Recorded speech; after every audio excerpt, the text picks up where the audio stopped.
Hi, this is Glenda Lane, and this is the second installment in a series of videos on relationships. The first one was about what I think is the most important relationship there is, and that's the relationship with yourself. So if you haven't seen that one, I would watch that one first, and you can find that on my channel. And today we're going to talk about relationships with family members. Now, for some, the relationships with family members are fantastic. Very loving and kind, and for some it's not. For some it can be very, very triggering. And the reason it can be really triggering is because as children we have these experiences where we take on certain beliefs about ourselves and then believe we have to act a certain way, be a certain way in the world. And these experiences are hurtful, right? We end up feeling hurt in some way. And so a lot of these experiences, I'm going to call them core wounding events, involve family members, right? Because we're kids. And so typically family members are who are looking after us. So it can be parents, it can be siblings, it can be grandparents, aunts and uncles, cousins. I mean, it doesn't matter. It can be any family member. And so when we get together as a family, often if a family member was involved in one of those core events, then even being around them can be quite triggering, right? And what it does is it brings up old hurts of the past, and you feel these emotions that you felt as a child, as if it's happening now, right? It's like you're reliving them.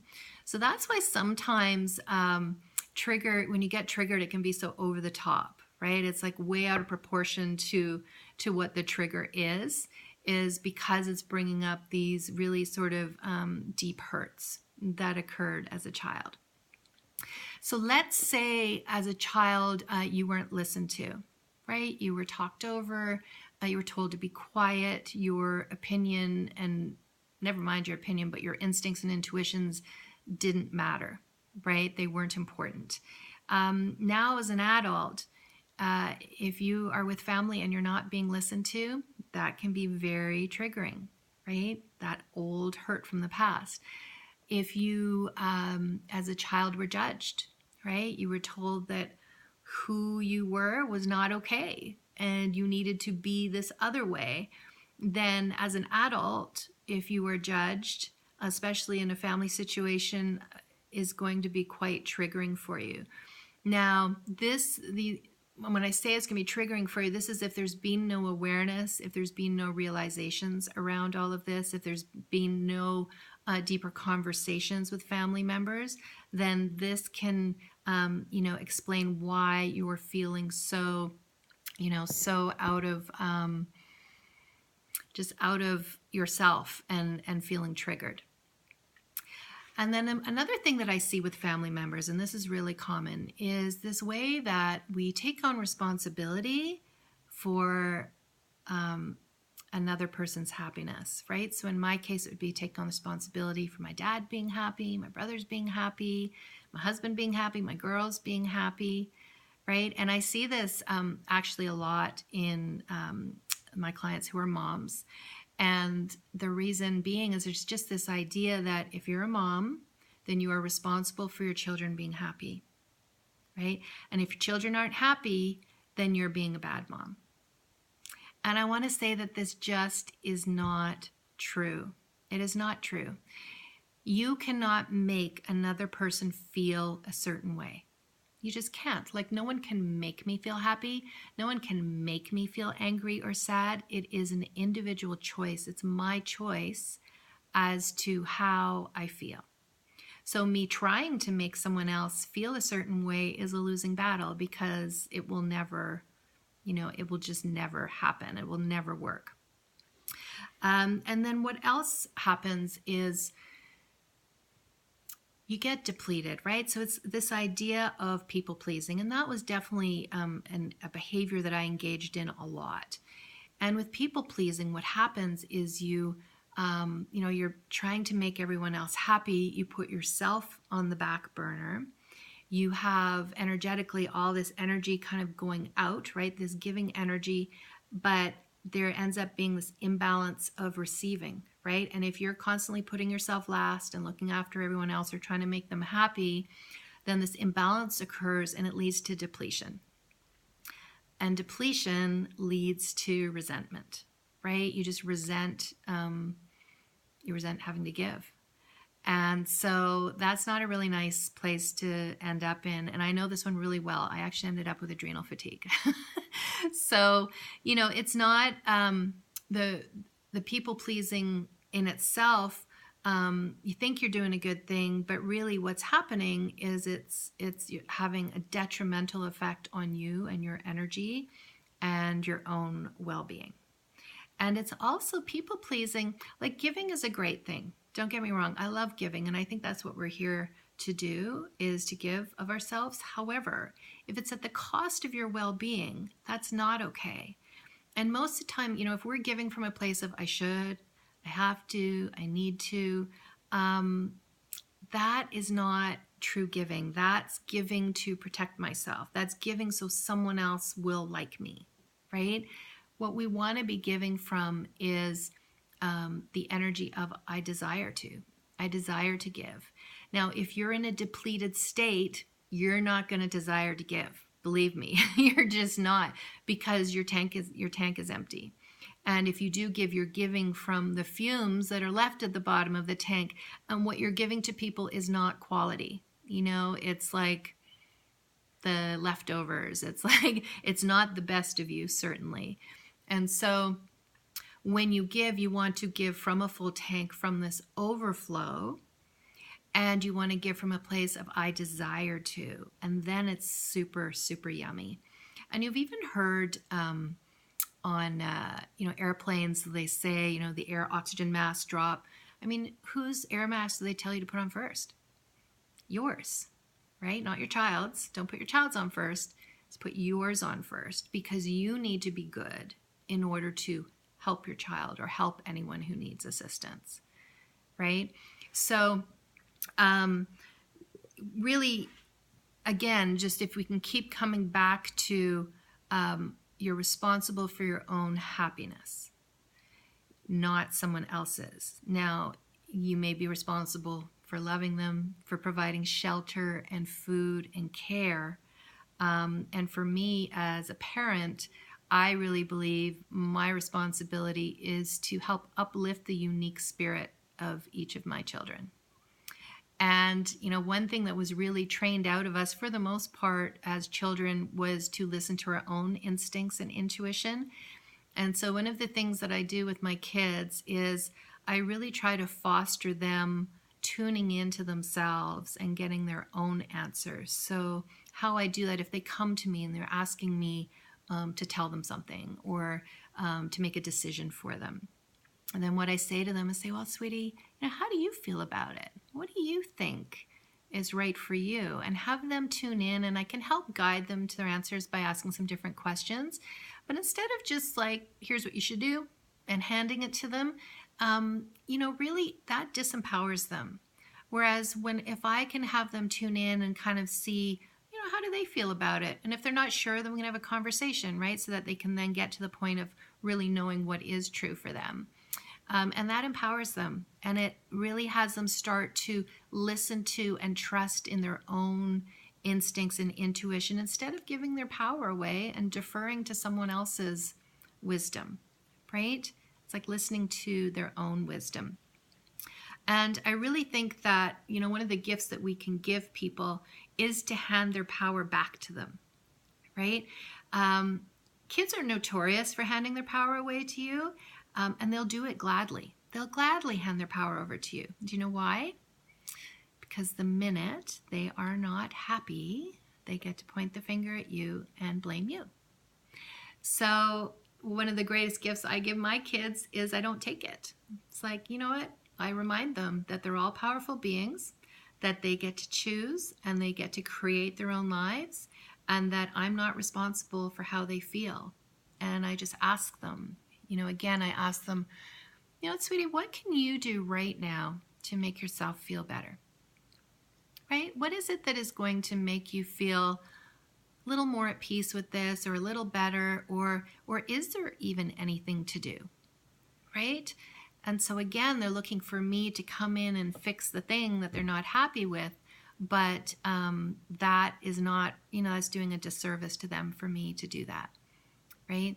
So that's what I tend to do. And you see this all the time in codependency, right? In codependent relationships, you see people handing their power over to another person, or they rely on someone else for for how they feel. They make it dependent on another person's actions or the way that they're being, and then make that the thing that affects how they feel, right? So you see this codependency a lot, whereas we're all unique, powerful beings in our own right, and we each have the power to choose. So that's kind of something that I'm trying to instill in my children, especially as they're getting older. Not easy to do, but at the same time, it's so worth it. It's so worth it in the end. So, so it really is a lose-lose situation when you try to people please, right? Because you end up typically putting yourself on the back burner and ending up in a state of depletion. And whoever you are trying to help, it disempowers them, right? Because typically, if you go in and try to help someone and try to make them feel better, often what we're doing is we're trying to save them, right? We're trying to save them from feeling badly. And so energetically, though, what it says to them is, you need me. I don't think you can do this on your own. You need me to get through this. You need me in order to feel better, right? So just think about that for a second. If that's happening to you and someone's coming in, I mean, believe me, it's coming from your heart. It's coming from a great place. You want to help this person.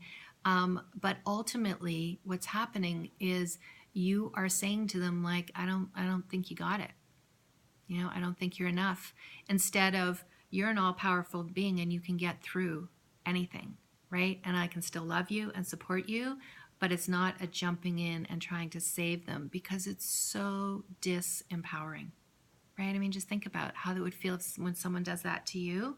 It's like, oh, I mustn't be enough. And especially for those of us who have this belief that we're not enough, that really can trigger that response if someone's coming in to try and fix you.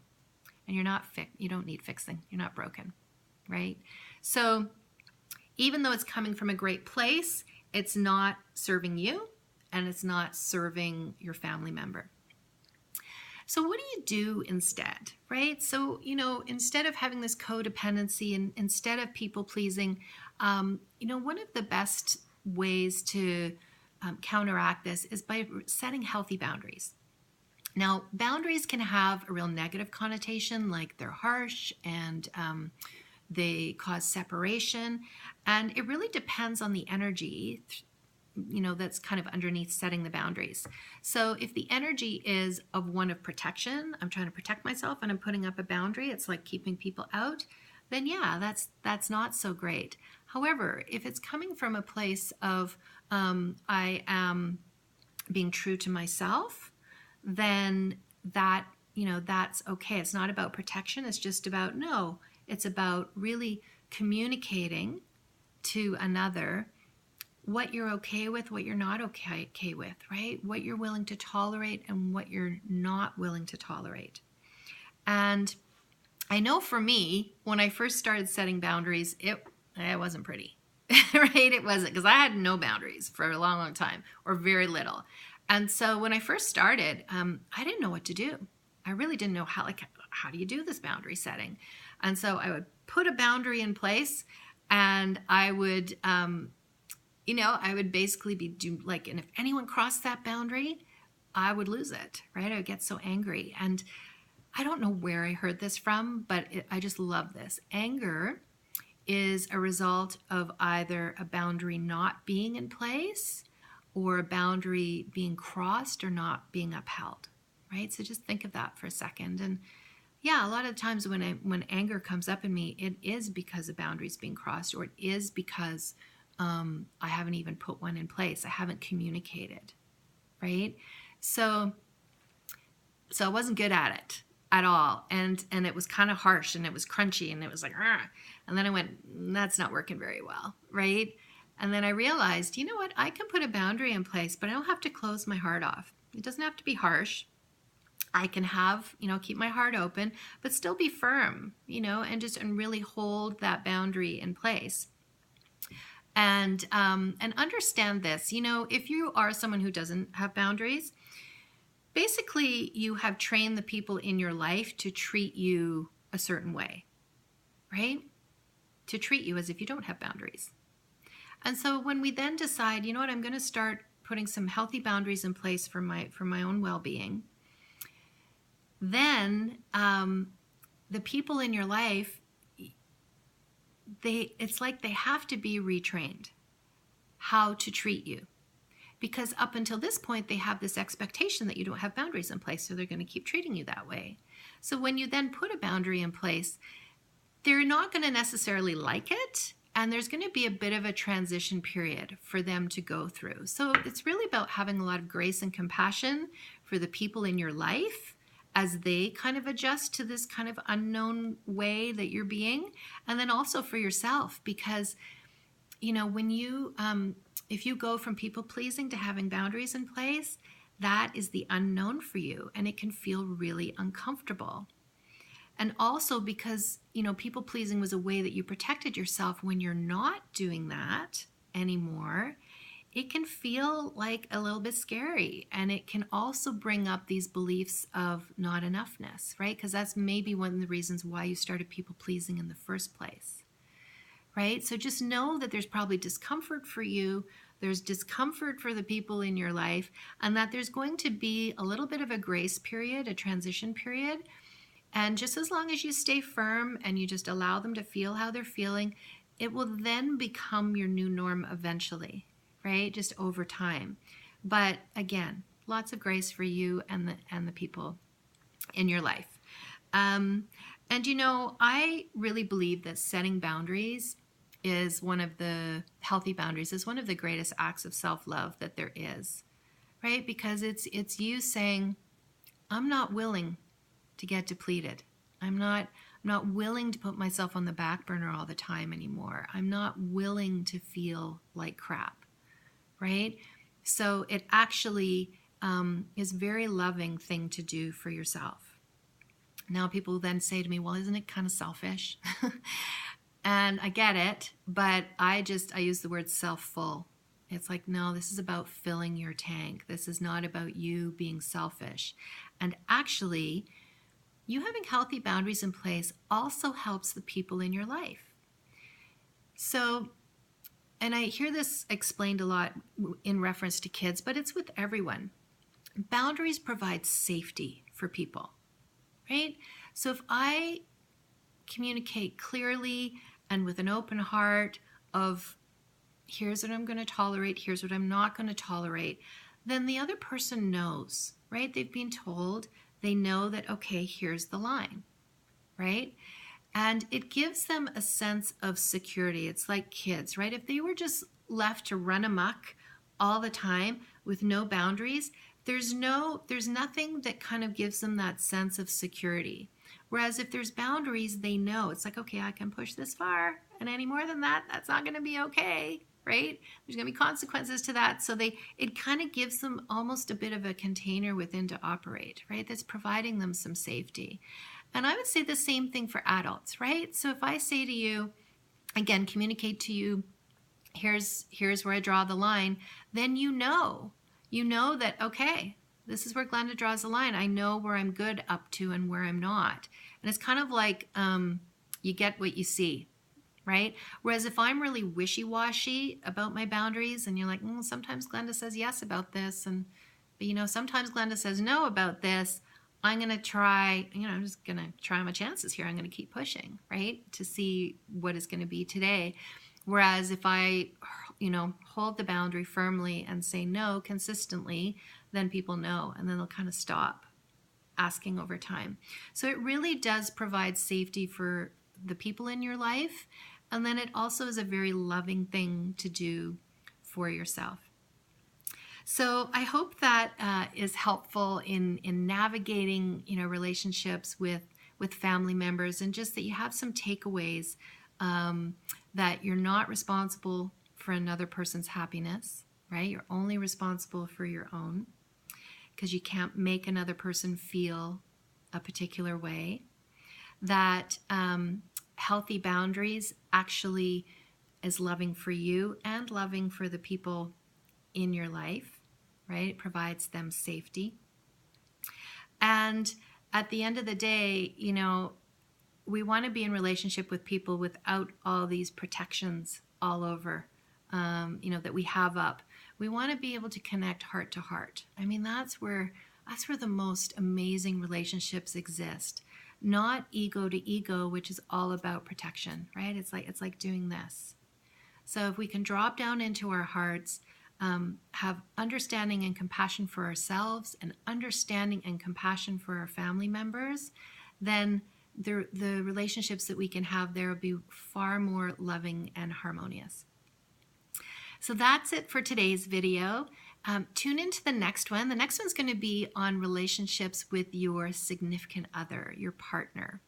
And even if you're not in relationship right now, it still will be one to watch, because it can help perhaps give you some different perspectives that you may not have had before, that can certainly help you in moving towards the next relationship. So that's it for now. Bye. Mwah.